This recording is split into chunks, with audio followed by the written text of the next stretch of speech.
One of the questions you asked earlier was how much did you come in knowing and how much did you learn on the go? And it's, we learned everything on the go. And this is one particular instance where, the first shipment of wallets that we sent to our first Japanese distributor didn't even fit the Japanese yen, because the Japanese yen is bigger than the US dollar, right? And so they sent us a picture back of this wallet and all the dollar bills were sticking out the top of it, right? And at the end of the day, we weren't going to take those wallets back. It was a really sloppy start to that relationship, and it didn't really work out in the long term. But we learned, right? We understood that, okay, you know what? There's going to be differences in that market, not just in the size of the wallets, but how they use them.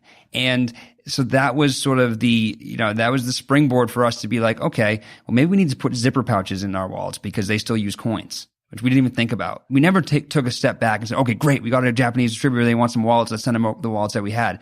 We never took a step back and really analyzed, how are they going to be using the wallets? What's different about it? And that was a lesson to us to really you need to sometimes take a step back and look at things holistically. Otherwise, you're going to end up with egg on your face.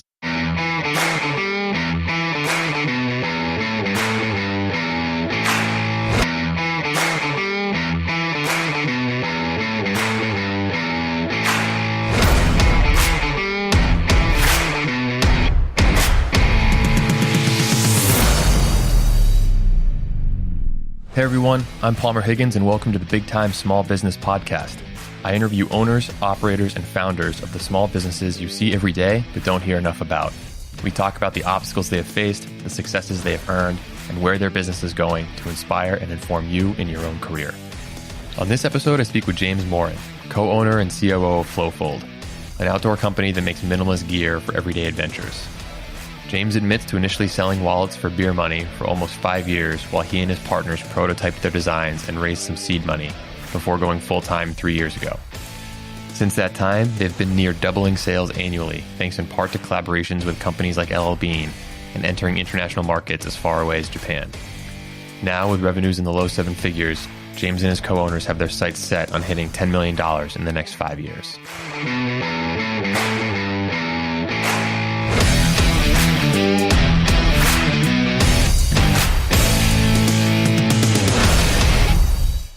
All right, James Morin, co-founder of Flowfold. Thanks a lot for being on the Big Time Small Business. Thanks for having me. Absolutely. Really looking forward to this. I first heard you speak at a conference here locally in Portland, talking about transformational growth. And I thought you gave an excellent talk, really well structured, really well articulated. So I'm probably going to make you repeat some of that stuff on air here because I thought it was really good stuff. But first, for those that don't know Flowfold, they probably aren't local. And they're probably not big bean fans, because if they were either of those, they probably would have heard of you guys. But for those that haven't, can you give the brief synopsis of Flowfold? Sure.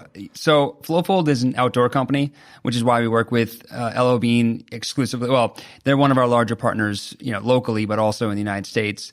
And we make what we call minimalist gear for everyday adventures. So bags, packs, totes, duffels, sort of gear that our customers can use every single day, whether they're in the city streets or on mountain peaks, as corny as that little saying is. But that's life for us. Sure. So you guys are what I would classify as a startup. You guys have been around for how many years? Well, technically, the company was founded when we were in college in 2010 when we graduated. But like a lot of entrepreneurial stories, it was sort of a hobby for about 5 years until we were able to raise a little bit of money in the latter part of 2015. So we're going on 3 years since we were able to raise money. And that's sort of been the precipice to allow us to go full time and to really start what we'd call like our S-curve growth. Sure. So I want to talk about those two worlds, right? The hobby sort of on the side world. There's a quip on a couple articles written about you guys selling wallets for beer money in that time frame to some big collaborations with some pretty big partners, getting a lot of notoriety, and then what you're talking about, the S-curve growth, both locally and internationally. So let's first start in the early days when it was sort of more informal and before you guys raised money. What was the dawn of Flowfold and what kept you in it for 4 or 5 years as sort of as a hobby? Well, I mean, the cliche answer is passion. I mean, like in the beginning, you need to really believe in what you're doing and enjoy what you're doing if you're not doing it for significant money or even in some cases, any money, right? Beer money. I would say that it's interesting because I look back now, and maybe this is not the answer to the question that you're hoping for, but I look back now and I don't know if if I was graduating now in 2018, if I could take the same route, if Flowfold could take the same route that we did back then, because in 2010, Amazon was the Wild West. I mean, Shopify really didn't necessarily exist as well as it does now. And so in many ways, you could effectively grow slow. You could make 10 wallets at a time and sell them and build up some reviews and get some user generated content. And you could create a sustainable business model without having the worry of feeling like you're not catching up with your competitors or you're going to become irrelevant. Now with companies raising VC money just to get a prototype out, I don't know if you can grow slow anymore. I don't know if you can do the route that we did, which was have 5 years of testing and prototyping and make income on the side and then raise money and go full bore. Like that was our method back then. I don't know if we could do it again, but that's how we did it back in 2010. Yeah, no, that's super interesting. So I want to stay on that topic. So do you say you're thinking now it's so hard to break through? There's so many other direct-to-consumer e-commerce dominant, not necessarily solely e-commerce companies out there, so that to build your brand as a nascent brand would be near impossible? I think it's different. I think when we started with Amazon, we could reach out to individual customers and ask them for reviews. I mean, you can't do those types of things, right? And so, I mean, one of the best examples that I can think of, it's different, but like Pura Vida bracelets, we met them at the first trade show we ever went to. This company is huge now. They have over 1 million followers on every one of their platforms, very big, and they're based out of California. And they realized the potential of Instagram very early on. You know, that was 10 years ago they were talking to me about that, and they went all in. And as a result, when in the early days, you could post at 9 and 5 every single day. You could post 2 times a day. You would get all the followers. The algorithm was simple. You didn't have to pay to play.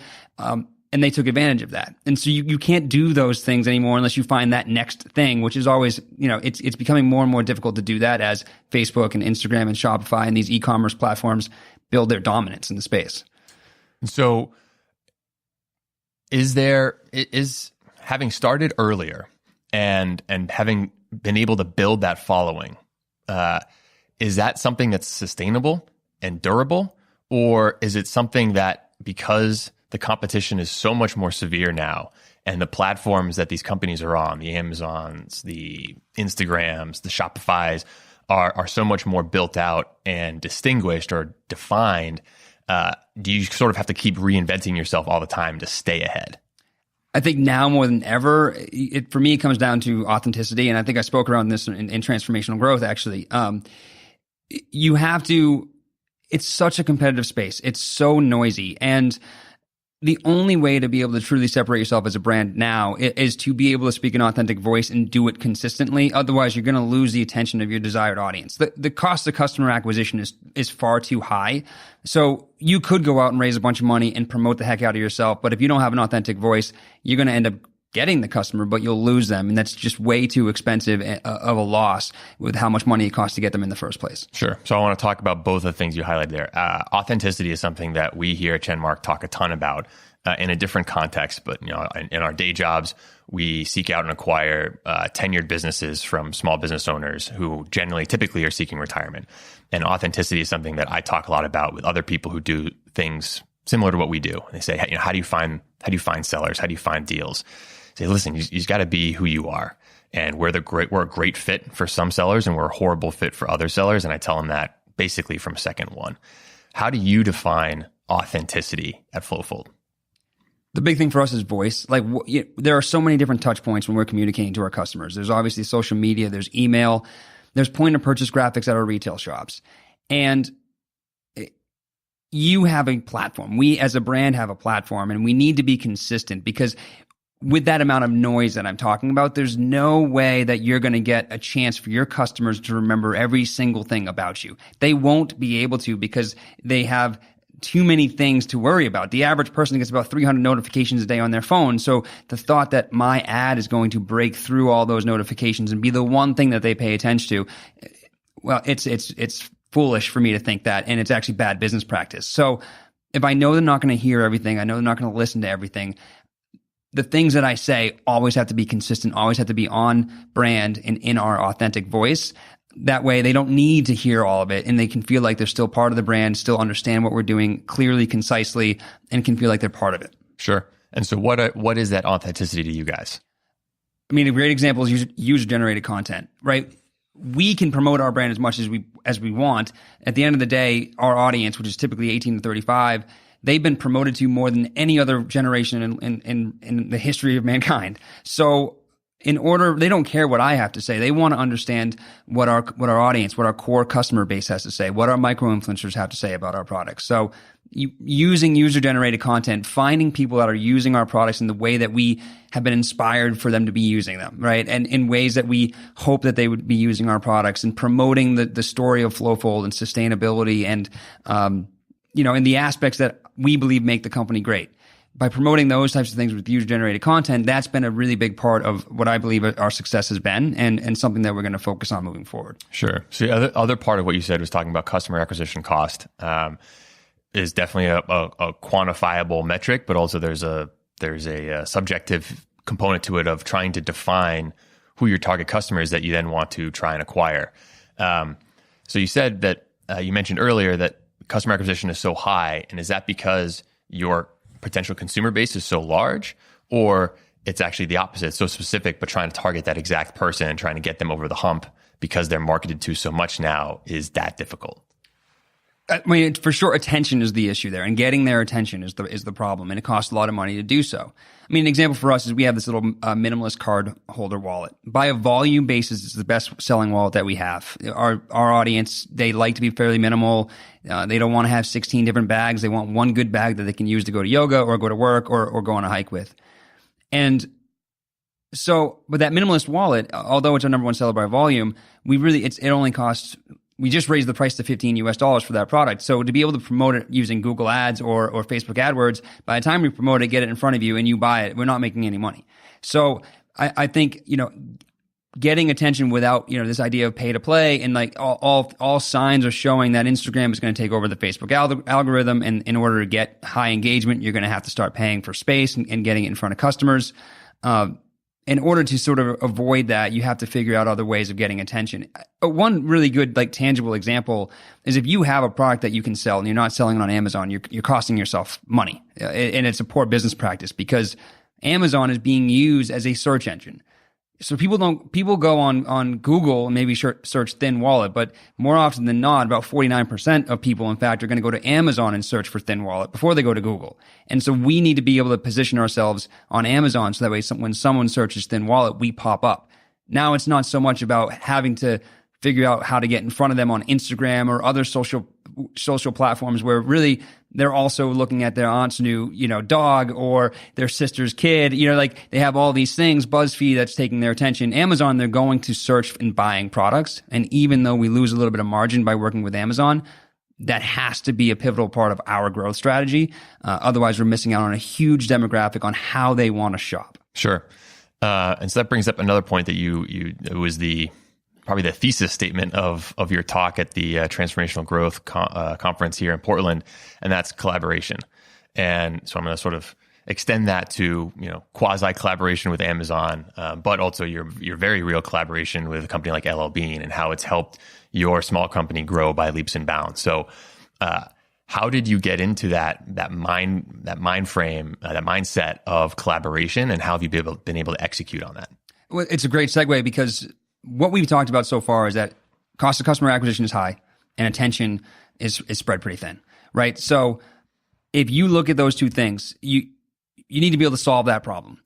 The best way to solve that problem by getting new customers cheaply and getting their attention is being relevant. You have to be able to tell a story that's different, that they want to hear. You have to be able to separate yourself. And that can come in many different ways, many different forms. I think it depends on your business model, obviously. It depends on if you're a service or if you're selling a goods of some sort. But at the end of the day, you need to be a little bit different. You need to be able to tell a story. And I think that what we looked at, what we saw in the space, whether it was the fashion industry or whether it was Spotify and Uber partnering to make a better customer experience during Uber rides, whatever it was, when two companies came together to create an effective collab, what it did is it created a story, right? Red Bull going up and for the that guy that went up in the hot air balloon and then had the record for the largest fall or whatever. Like it was a story. I mean, it cost Red Bull, probably millions of dollars, but it was a story that got people talking about their brand. And so that's the effectiveness of a collab, which is why we have put a lot of emphasis on partnering with like-minded companies, like-minded industries that are going to bring something to the table that maybe we don't have, and allow us to sort of bring something to the table that they don't have to create a really interesting story like the Yellow Bean collab. Sure. So how do you preserve your authenticity when you're doing a collab? Obviously, I know there's heavy overlap with Yellow Bean, not least of which the roots in Maine. But when you're talking about authenticity and trying to make sure that your story resonates, when you do a collaboration, now you have two companies that are competing to tell their stories. Sure, collaboratively, but I'm sure Yellow Bean would say they want their story to resonate more, and you guys would say that you want your story to resonate more with that customer who's buying the Yellow Bean Flowfold collaboration backpack. Yeah. Well, the first thing is, we talked about story. Now we're talking about authenticity. We're kind of taking this full circle. The collab is irrelevant. The story is irrelevant if it's not an authentic story, right? And so, for Flowfold to do a collab with Revlon, a makeup company, might not necessarily make sense. The desired audiences are completely different. Yes, we could probably make a cosmetic bag or a makeup bag of some sort, but that's not our wheelhouse. It would feel out of place, and our audience would more likely than not be confused. But you look at Yellow Bean, which is an outdoor company, be an outsider. Like, at the end of the day, our starting point, our benchmark, our foundation was already an authentic place. After that, I think it just comes down to communication with the brand or partner that you're doing a collab with, and making sure that you're both on the same page, making sure that you've established goals before you start anything, and make sure that both parties are aligned on those goals. If you do that, there should be no surprises. Sure. So there's already a level of introspection here and thoughtfulness that obviously speaks to your and your team's ability to execute. A lot of the articles about you guys, especially in the early days, was a bunch of 26-year-olds selling wallets for beer money.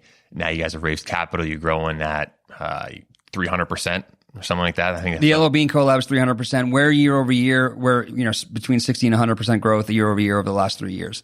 Yeah. So one of the questions that I talk about a lot when I talk to youthful people, and we get dumped into that category as well, is how much of it did you know going in, and how much of it did you just figure out on the fly? Well, I would say, the percentage that we knew going in was less than 10%. You just don't know. Like, especially at our age. I was pre-med. I was going to be a doctor, which is hilarious to think about now. I'm really happy I did bad on the MCAT. And then my first gig out of college was a pharmaceutical startup, and the alignment between a pharmaceutical startup and Flowfold is there is no alignment, right? Yes, you learn how to deal with growth, but that pharmaceutical startup raised $60 million VC money. We raised a couple $100,000 for Flowfold. It's very, very different. The growth is different. The return on the multiple is different. All of those things. Your exit strategy is different. Devin is, he practiced accounting, but to practice accounting and then to go here and deal with, when are you recognizing revenue on the books for certain collabs, the AR, the AP, the 4 months cash on cash return, like these are totally different things that you're not learning in college. And Charlie, Charlie was he was a civil engineer study at UMaine, and basically what inspired him for the company was this idea of sustainability and doing things in a more practical, better way for the environment. So, I would say is going into being in a small business is that you take what it has inspired you to get there and your hard work and your work ethic, but everything else, you have to be flexible and you have to be able to adapt as you're going through it, because it's just not an easy process and you're going to have to learn as you go. Sure. So the obvious follow-up to that is, knowing what you know now, knowing how hard it is to build a company, to grow a company, would you do it again? Yeah, there's nothing more fulfilling than growing a small business. That's just the bottom line. It is hard, and it is really quite an interesting juxtaposition, because you sit there some days and you're like, this is challenging. This is the hardest thing that you can do, but the things that make it difficult, the things that make it really, really like physically and emotionally challenging are also the same things that make it worthwhile, which is challenging. I don't have kids, and I'm sure anyone that's listening to this podcast would probably say like, James, you don't know what you're talking about. But I can imagine that that's what having a kid is like. I can imagine when my dad came home to play tennis with me before high school practice to warm up at 6 p.m. after working all day. I'm sure there were times he didn't want to do that. I'm sure he was tired and just wanted to sit on the couch and watch whatever game was on and have a beer or something. But you don't. You get out there, you go on the tennis court, and you help your kid out, right? And I feel like in many ways, that's what running a small business and being an entrepreneur is that it is extremely difficult, but there's nothing as fulfilling as seeing your small business grow. And I've been part of some larger corporations, some Fortune 500 companies, and and it's different victories there, but nothing compares. Sure. So I want to go back to sort of the operations side of it. Another title of yours is COO. So what does a day in James Morin's life look like at Flowfold right now? It's really interesting. For 2019, our goal, it's the year of foundation for us. We need to make sure that as we grow, when you're a $200,000 to $500,000 company in our space, like it's easier, it's fairly straightforward. Your mistakes are less costly. Your wins are less costly in many ways, right? If you have you can sell yourself out of business. That's what people say all the time about going on to Shark Tank and those types of things. What we have to do now. Because why? Because what ends up happening is you can get a big customer that has 60-day terms that give you huge lead time, and now all of a sudden you're completely drained of cash. You have no other time to make any other products, to make any other revenue, and then all of a sudden they don't pay on time, and then you either have to go raise money to pay paychecks, or you have to default. I mean, you can literally sell yourself out of business, even though there's nothing wrong with your books, right? And so, I think for us, 2019 is the year of foundation because we just moved into our new headquarters. We spent almost $750,000 to make this place our home for the next 10 years. We have to make sure that we set up systems and processes so that way we can train faster, we can handle turnover faster if there is turnover, and that we can grow at a sustainable rate, because you get to that point in your growth where you can no longer just fly by the seat of your pants anymore. And if you do, you risk the serious risk is not losing money. The serious risk is now you have employees that count on you for mortgages and for healthcare, and they have kids and groceries like those. So Devin, Charlie, and I just can't be like, oh, let's just try this and hope it works.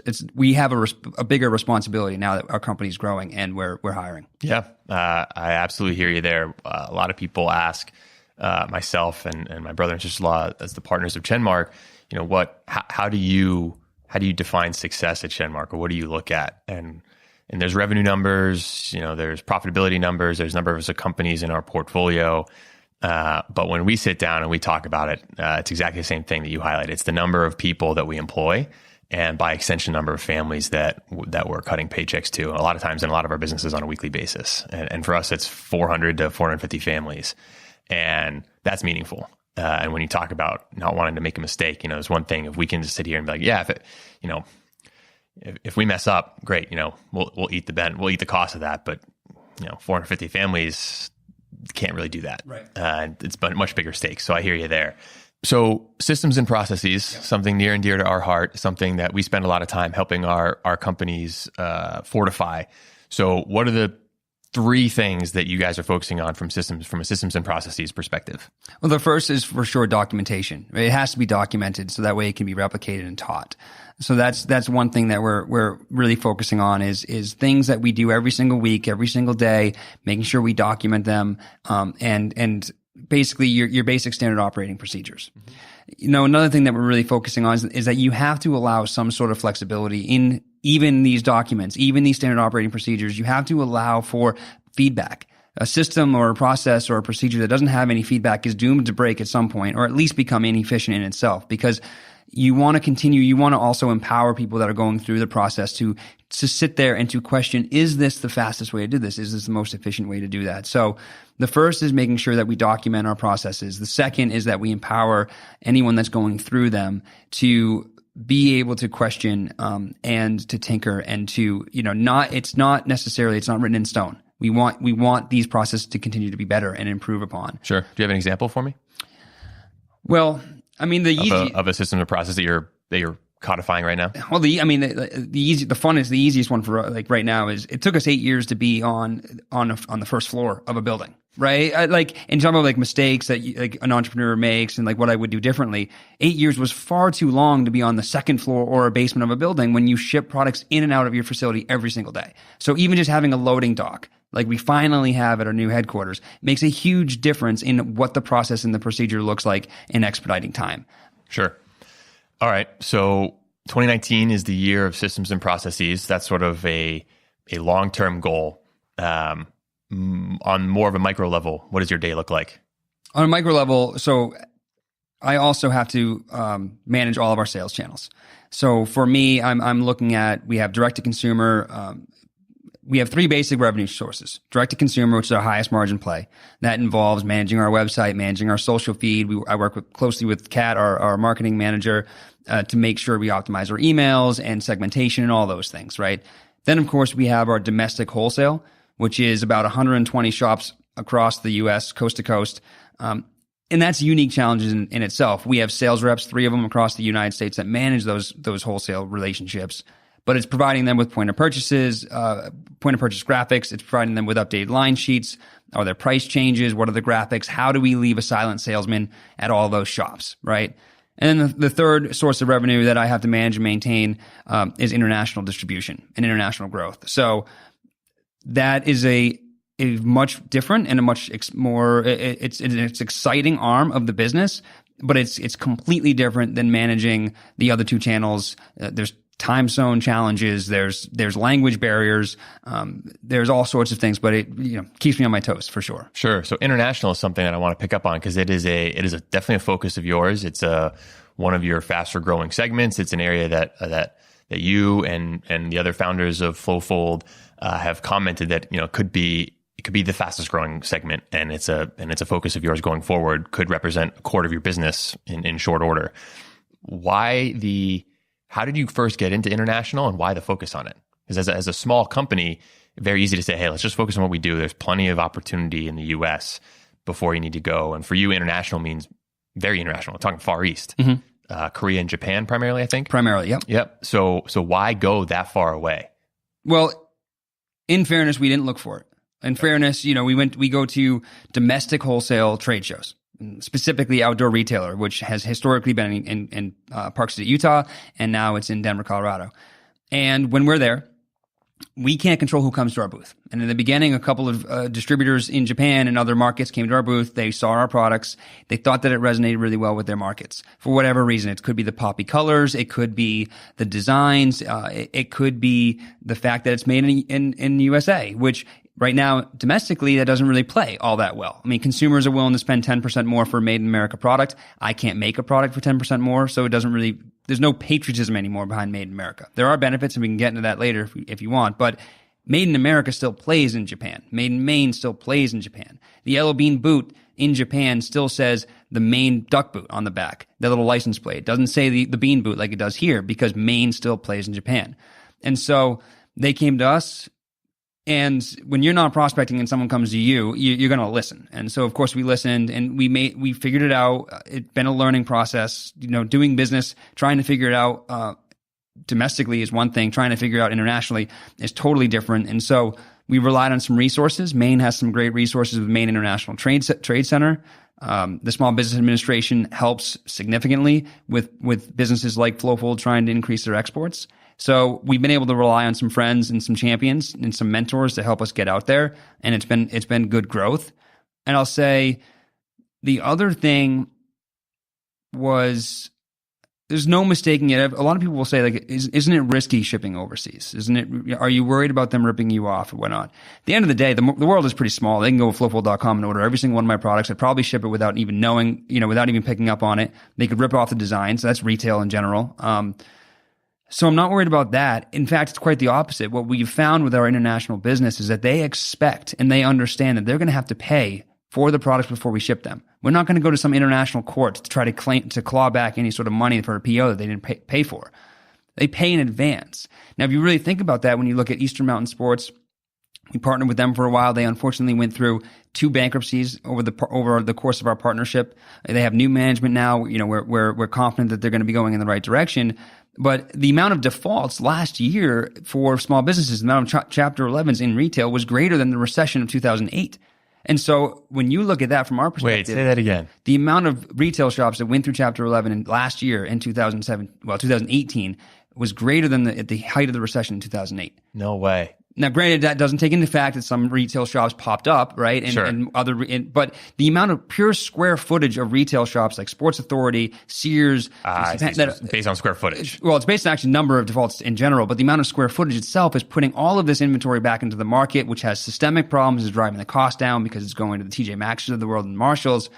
But at the end of the day, there's a higher risk of us partnering with some domestic wholesale partners that will not pay their bills if they have to go through Chapter 11 than us shipping overseas, shortening our cash on cash return, and being able to take that cash and reinvest it back into the business. Sure. So part of it was accidental, and then part of it was just looking at the tea leaves that was in front of us, looking at the markets and figuring out one which actually had the least amount of risk. Yeah. So working capital is something that we talk a ton about at Chenmark.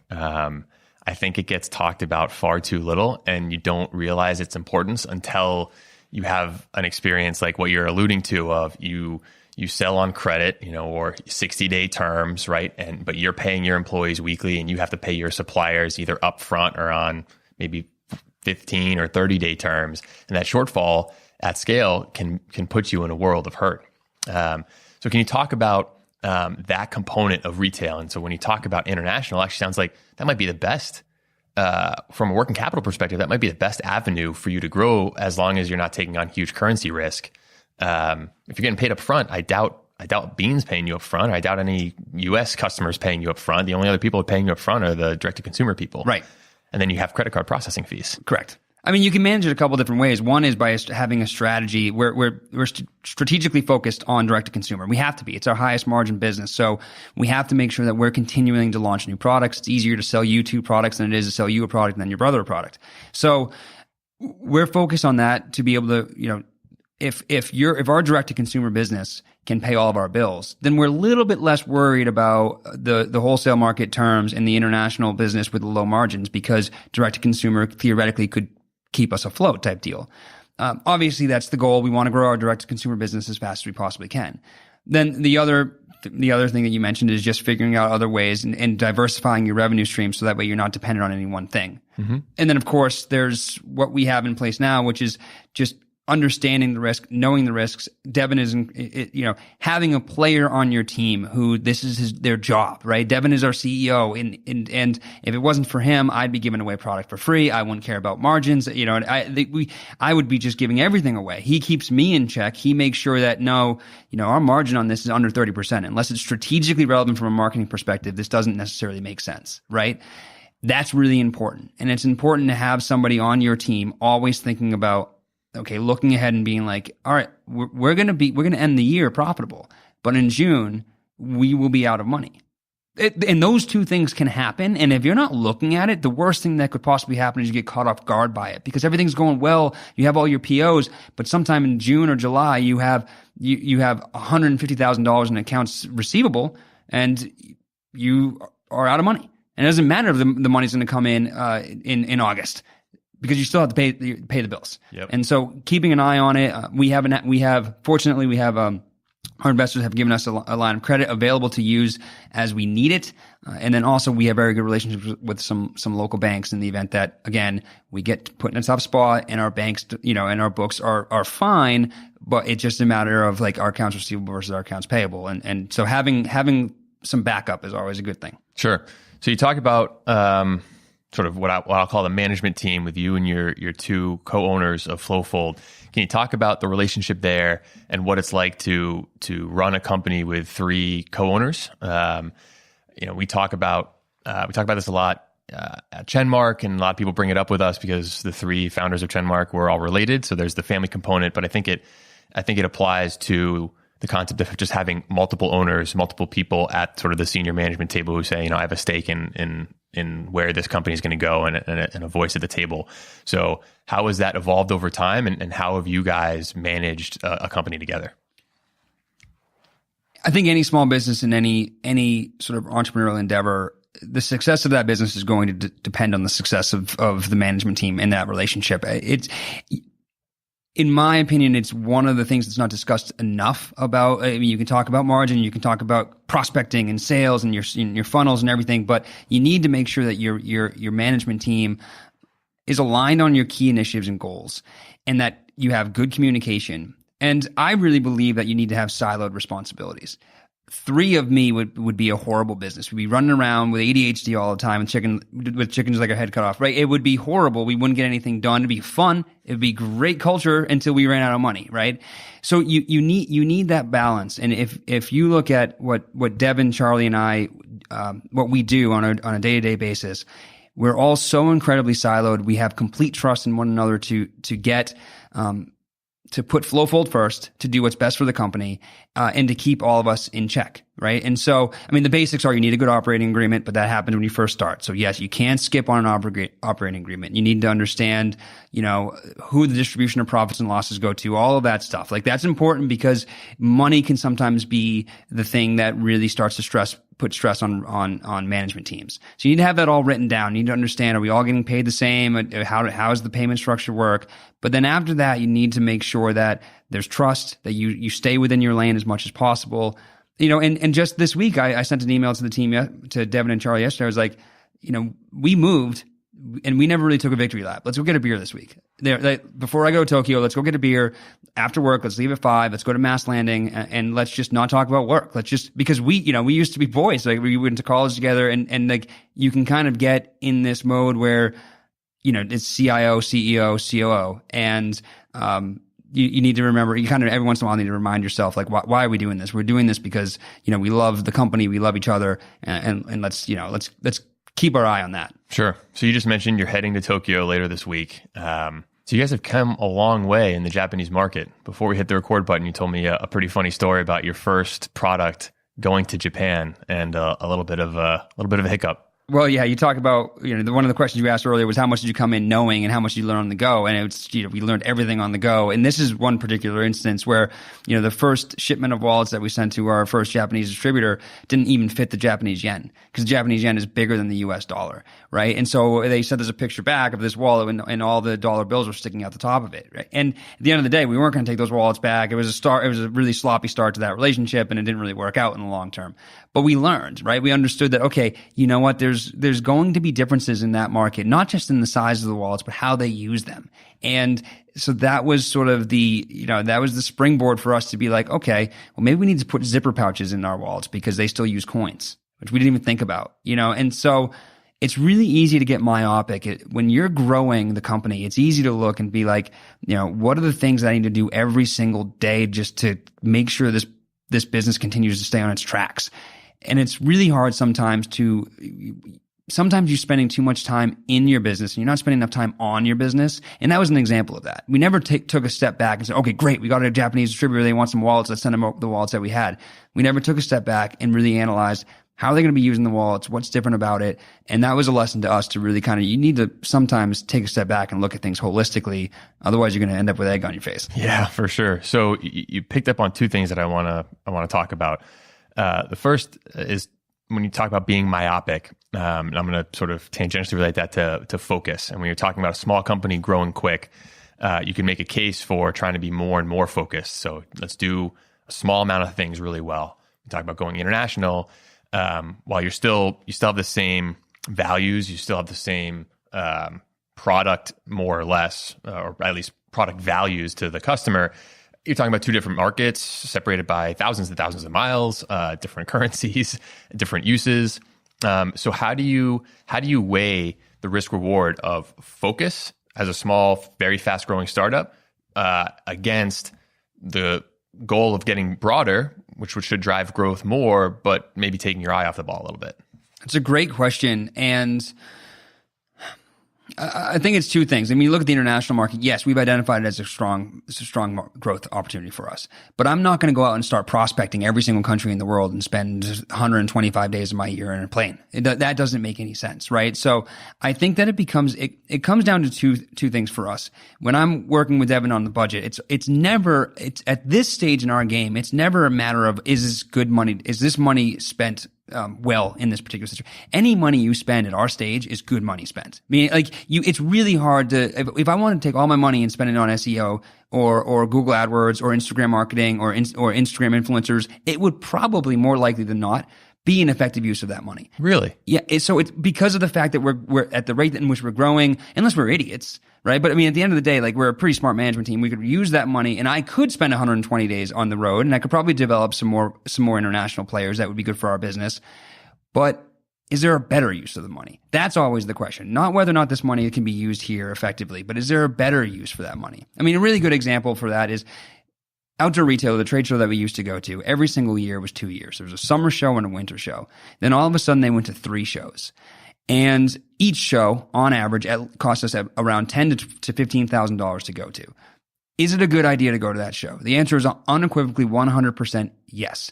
It is a good use of that $10,000 to $15,000. However, I could probably take $3,000 of that money. I could fly to my key accounts quarterly, and then I could spend another $10,000 to $12,000 of that $1,000, and I could put it all towards Google AdWords and SEO and marketing and building out our e-com platform, or bringing on e-com specialists, or not go to 2 trade shows, have extra 20 grand on my plate and pay for half of a production employee. So it's always about where the better use of the money is. And so you always have to really factor that in and not just be caught up in, I think it's a really good idea. It's a good use of money. The ROI will be there.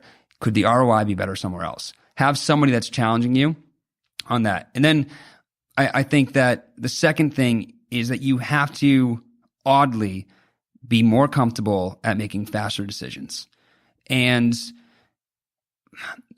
when you're small, when you spend a lot of time to develop a product, that time is extremely valuable because you just don't have enough time in the day to your team's not big enough. You don't have enough channels.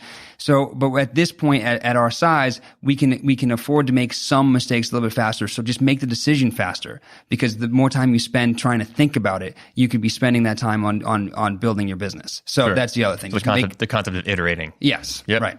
So that sort of leads into what I want to talk about next, which is what you said about working in versus on the business. And in a company that, how many employees do you guys have now?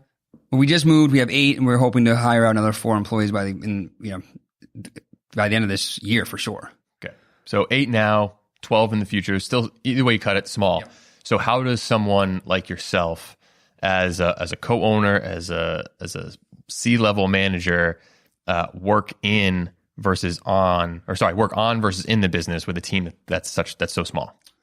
I think that right now, there's a couple different ways of doing it. When you're in a business, you can either bring everything in-house or you can farm everything out if you wanted to. I mean, Flowfold could theoretically be run out of a garage, and we could pay contract manufacturers to make our products. We could pay a third-party fulfillment center to put packaging and ship them out to the customers, and basically just do marketing in-house, right? So right now, where the management team is figuring out what that balance is. What do we want? Because we do work with contract manufacturers. We do have 1099 sales reps, and we do have 1099 designers. All of those things could eventually be brought in-house. So for us, it's just analyzing and figuring out, we have to focus on the team that we have. We have to make sure that our team is running, efficiently, and also enjoying the process, enjoying coming to work, feeling like they're part of a good culture that they want to work on. And then after that, you have to empower them to own their positions, so that way Devin, Charlie, and I can go ahead and think a little bit holistically of what does 2020 look like, what does 2021, 22 look like, because we want to get to the point where we are, a $20 to $50 million company with 100 employees.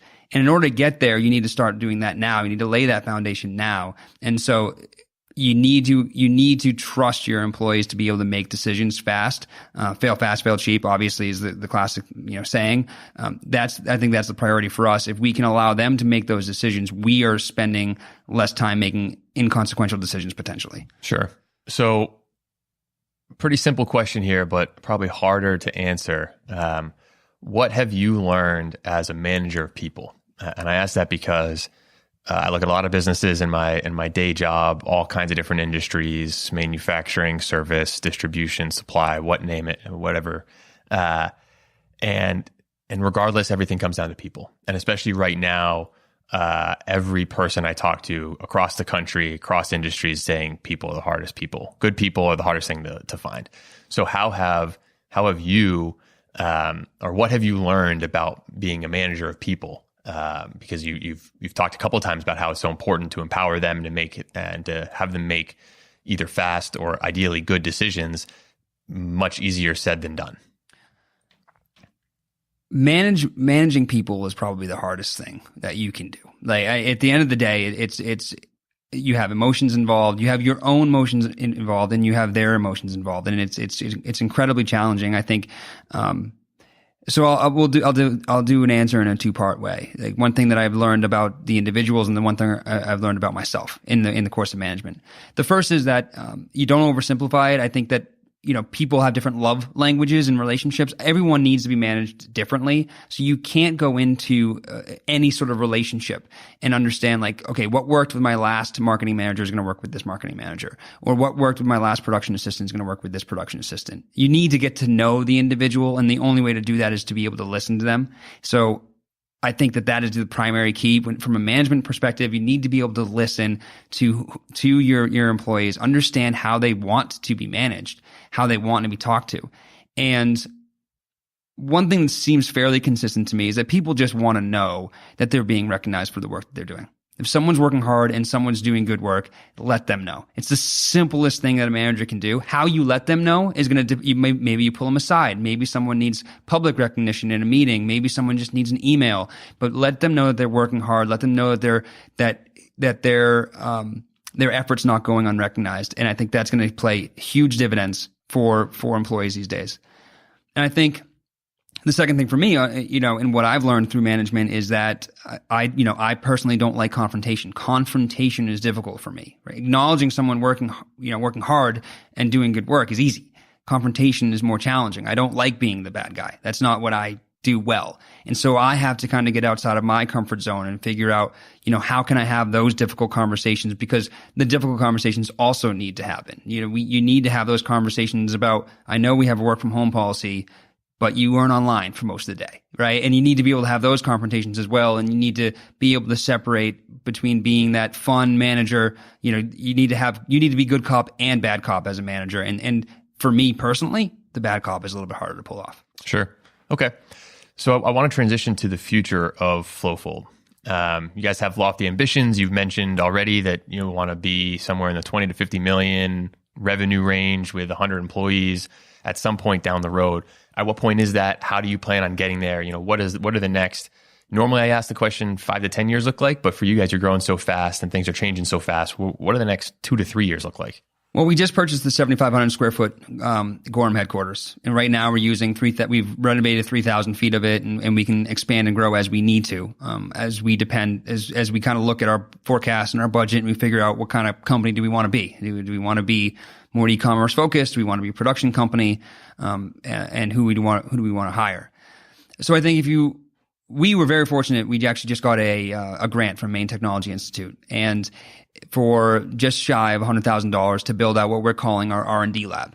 And I know the R&D lab, podcast listeners can't see me put air quotes there, but it's going to be an area of our business where we're going to continue to innovate. And we have invested heavily, almost $250,000 into this lab, where we're going to basically take concepts to commercialization faster. That's the benefit. I talked about Made in America and what the benefit of Made in America is. It's no longer about patriotism anymore.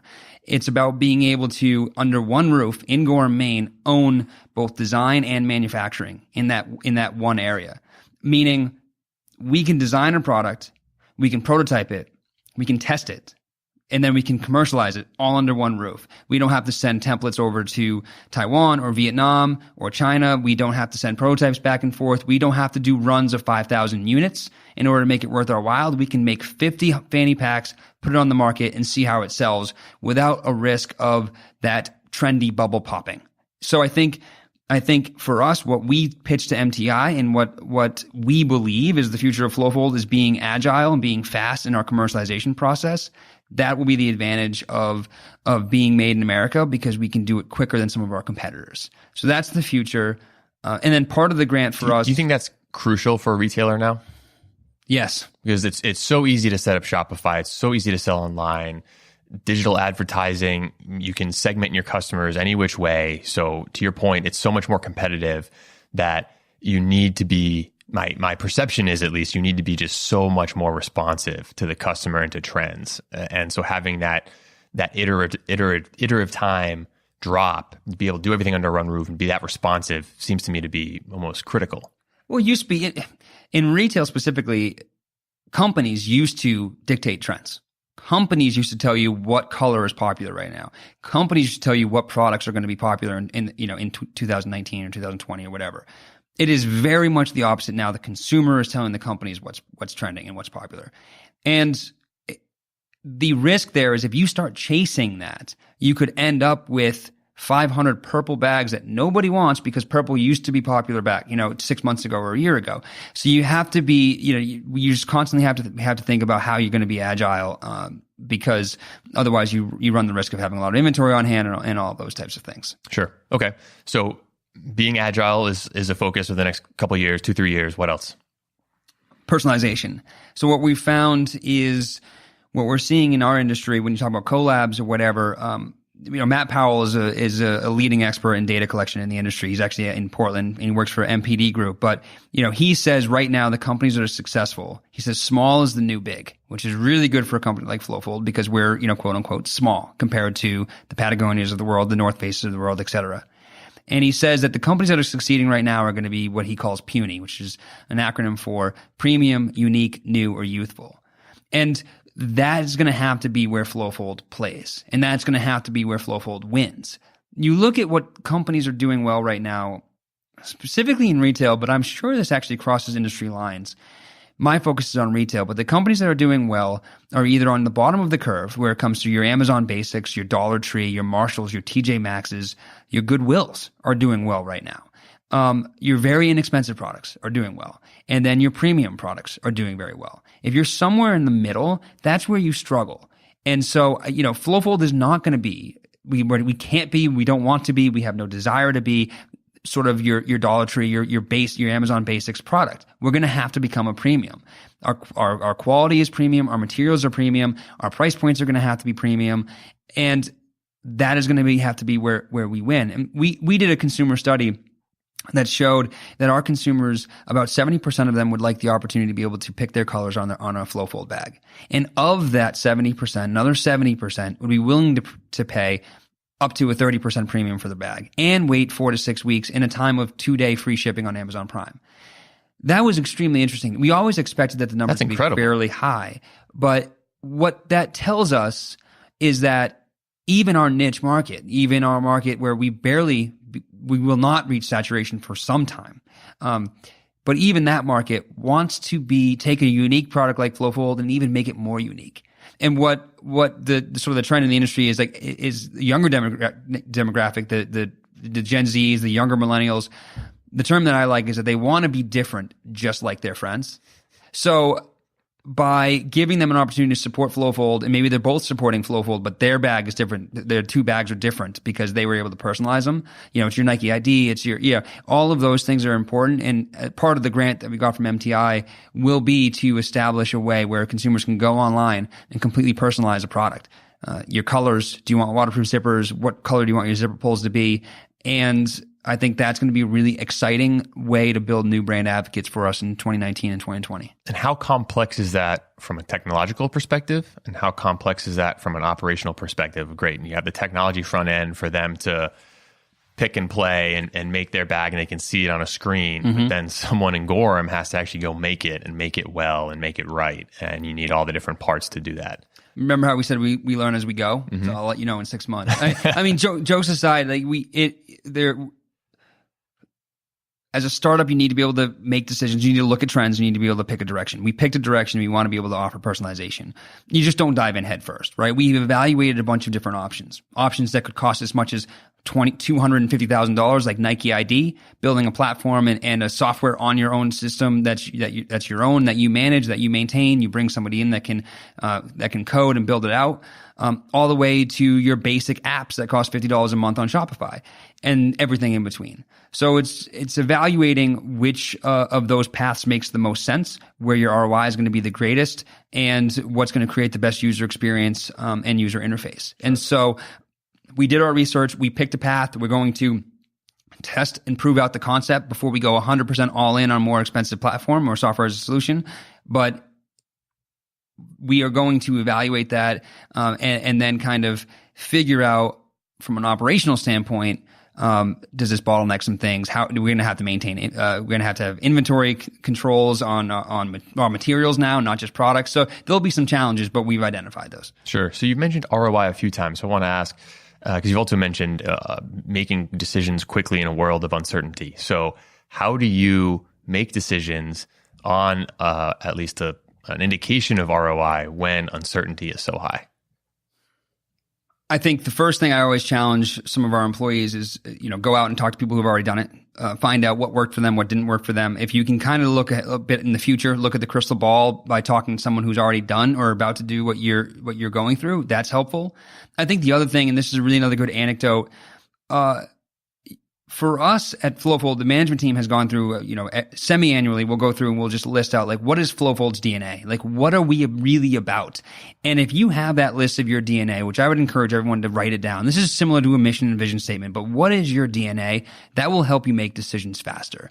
And an example there is that our product development team came up to us and said, we have an opportunity to go down to Sterling rope. They make climbing rope and safety rope. We have an opportunity to recycle that rope and make dog leashes out of it. And we think it's an interesting opportunity.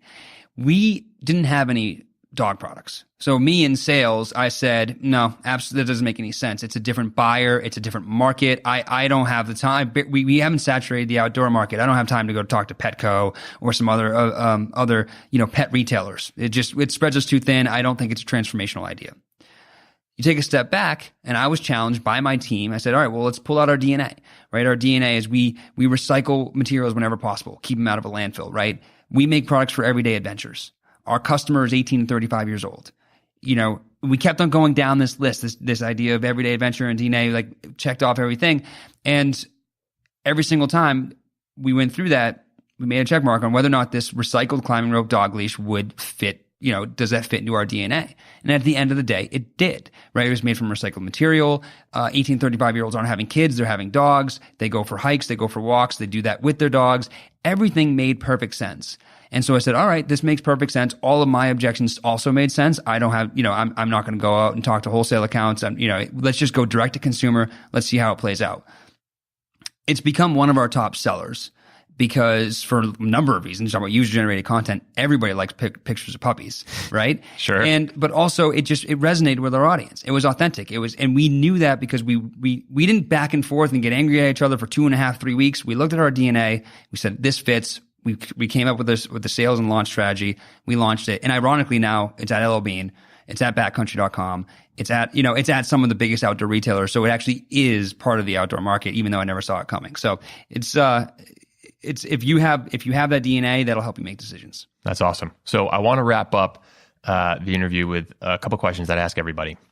And the first one is, imagine there was this magic pause button in life where 4 months you didn't have to deal with the day-to-day of Flowfold, but you had to allocate that time exclusively to Flowfold. How would you allocate it and why? So I have 4 months I have to allocate all my time to Flowfold. Yeah, but you're not tied down to any of the day-to-day. So customers aren't calling, you don't have to hit any production metrics. Everything's paused, but except for you. So you have to allocate your time back to Flowfold without being bogged down in any of the day-to-day stuff. So essentially you get to work on the business for 4 months, nothing else is going on. It's really, okay. Well, for sure, one thing that I would try to figure out how to do is how could I possibly recreate the online buying experience in stores? The biggest challenge I'm having with our retail shops in the US domestically is that the Flowfold backpack on a wall next to Osprey, the North Face, JanSport, Herschel.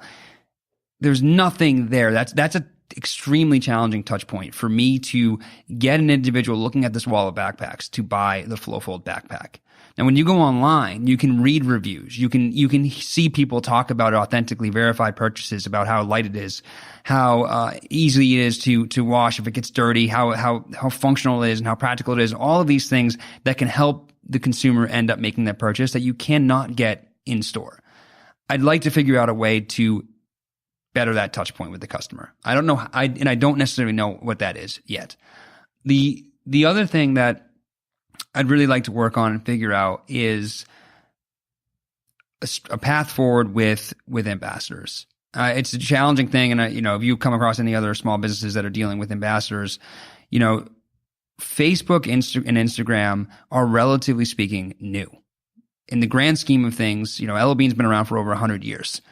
Instagram has been around for 12?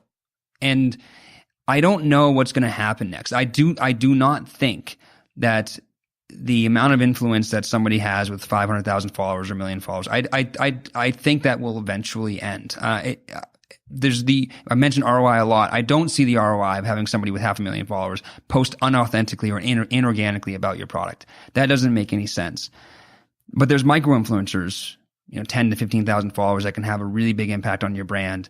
And if I had 4 months, I would really want to do a deep dive, and I'd want to understand what do I think, best guess, the future of Instagram influencers are, and how can we better use that platform to sell? Use it as an extension of Shopify. Use it as an extension of our website, because it's just changing so fast.